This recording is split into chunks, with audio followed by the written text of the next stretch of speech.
ప్రస్తుతం దేశవ్యాప్తంగా sequels trend అనేది నడుస్తున్నది.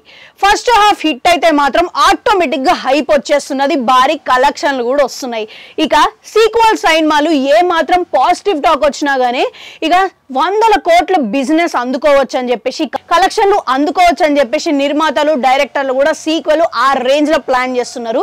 టాలీవుడ్ లో స్టార్ రైటర్ లెక్క తనకంటూ ఒక ప్రత్యేక గుర్తింపుని సంపాదించుకున్న రైటర్ ఎవరైనా ఉన్నారంటే విజేంద్ర ప్రసాద్ అనే చెప్పుకోవాలి. రాజమౌళి RRR బాహుబలి సినిమాలకు రైటర్ లెక్క పనిచేసి విజేంద్ర ప్రసాద్ పేరు అనేది మారు మ్రోగిపోయింది. అట్లనే హిందీలో బజరంగి భాయ్ మణికర్ణిక సినిమాలను చేసి ఇక సూపర్ హిట్స్ అని ఖాతాలో వేసుకున్నాడు. ప్రస్తుతం ఈయన హిందీలో ఒక మైథాలజికల్ ఫిక్షన్ సినిమాకి కథని రెడీ చేసి అందిస్తున్నాడు అనమాట.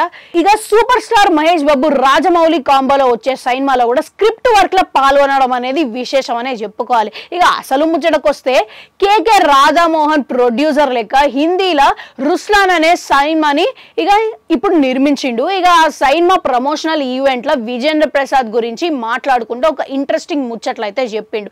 నా కోసం విజేంద్ర ప్రసాద్ విక్రమార్కుడు 2ని కథ రెడీ చేసిండు. ఇక హిందీలో రౌడీ రాతో 2 లెక్క ఈ కథ తొందరలోనే పట్టాలెక్కబోతుంది అని చెప్పుకొచ్చిండు.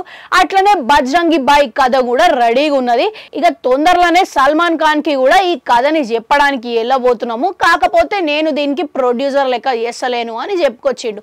మొత్తానికి విక్రమార్కుడు బజరంగి భాయ్ అనేవి సూపర్ హిట్ సినిమాలు అందుకున్నాయి. ఇక వాటికి సీక్వెల్స్ అంటే ఆ రేంజ్ లోనే ఆడియన్స్ కి ఎక్స్పెక్టేషన్స్ అనేవి ఉంటాయి. ఇక ఆ రేంజ్ లో ఉంటదనే అనుకోవాలి. ఇక మళ్ళా ఈ 2 సినిమాలు ఎప్పుడు పట్టాలు ఎక్కుతాయనేది చూడాలి. మరి ఇక ఇంతకీ విక్రమార్కుడు బజరంగి భాయ్ సినిమాకి ఫ్యాన్స్ ఎంతమంది ఉన్నారు కమెంట్ సెక్షన్ లో కమెంట్ పెట్టురి. అట్లా గంటుంటుంది, అది కూడా నొక్కురి. మళ్ళొస్తా.